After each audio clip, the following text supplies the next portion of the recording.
প্রিয় মৎস্য চাষী ভাই ও বন্ধুরা, আসসালামু আলাইকুম। দেশ ও দেশের বাইরে যে যেখান থেকে আমাদের এই ভিডিওটি দেখতেছেন তাদের সবাইকে জানাই অনেক অনেক শুভেচ্ছা। তো আপনার স্ক্রিনে যে মাছগুলো দেখতে পাচ্ছেন এগুলো হলো থাই পাঙ্গাস মাছের পোনা। এই মাছ সাধারণত দুই ধরনের হয়। এই এক হচ্ছে থাই পাঙ্গাস আর একটা হচ্ছে দেশি পাঙ্গাস।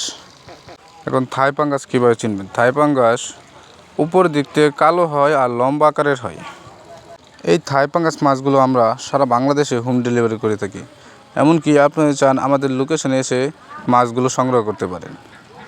এই থাই পাঙ্গাস মাছ চাষ করলে প্রথমে আপনাদের লাগবে পুকুর প্রস্তুতি। যদি আপনারা সঠিকভাবে পুকুর প্রস্তুত করতে পারেন তাহলে অবশ্যই আপনারা এই থাই পাঙ্গাস মাছ চাষ করে লাভবান হতে পারবেন।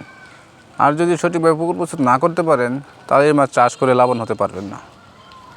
এখন এই থাই পাঙ্গাস মাছ চাষ করার জন্য কীভাবে পুকুর প্রস্তুত করবেন আসুন জেনে নিই। প্রথমে আপনাদের পুকুর ভালোভাবে শুকাতে হবে।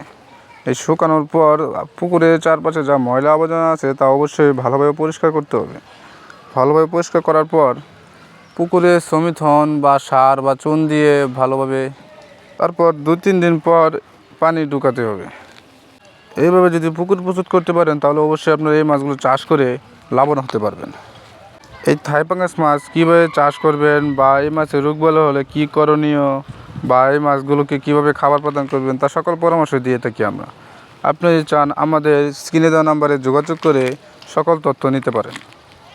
আরেকটা কথা, যারা আমাদের চ্যানেল নতুন রয়েছেন তারা ভিডিওটিতে একটি করে লাইক দিয়ে চ্যানেলটি সাবস্ক্রাইব করে পাশে থাকুন পরবর্তী ভিডিও পাওয়ার জন্য। এছাড়াও আমাদের কাছে আরও বিভিন্ন ধরনের মাছ রয়েছে, যেমন শিং, মাগুর, কই, কুলসা, পাবদা, ট্যাংরা, ব্লাড কাপ, লাল রুই, চিতল, কাতল, কই কার্প, ভিয়েতনামি সই, ভিয়েতনামি শোল, ভিয়েতনামি কই, বোয়াল, আইর, মনোসেক্স, তেলাপিয়া এবং সাদা কাপ জাতীয় মাছের পোনা আমাদের কাছে রয়েছে। যদি আপনারা চান আমাদের স্ক্রিনে দেওয়া নাম্বারে সকল মাছগুলো সংগ্রহ করতে পারেন। আসসালামু আলাইকুম। সকলে ভালো থাকবেন, সুস্থ থাকবেন। দেখা হবে অন্য একটি ভিডিওতে।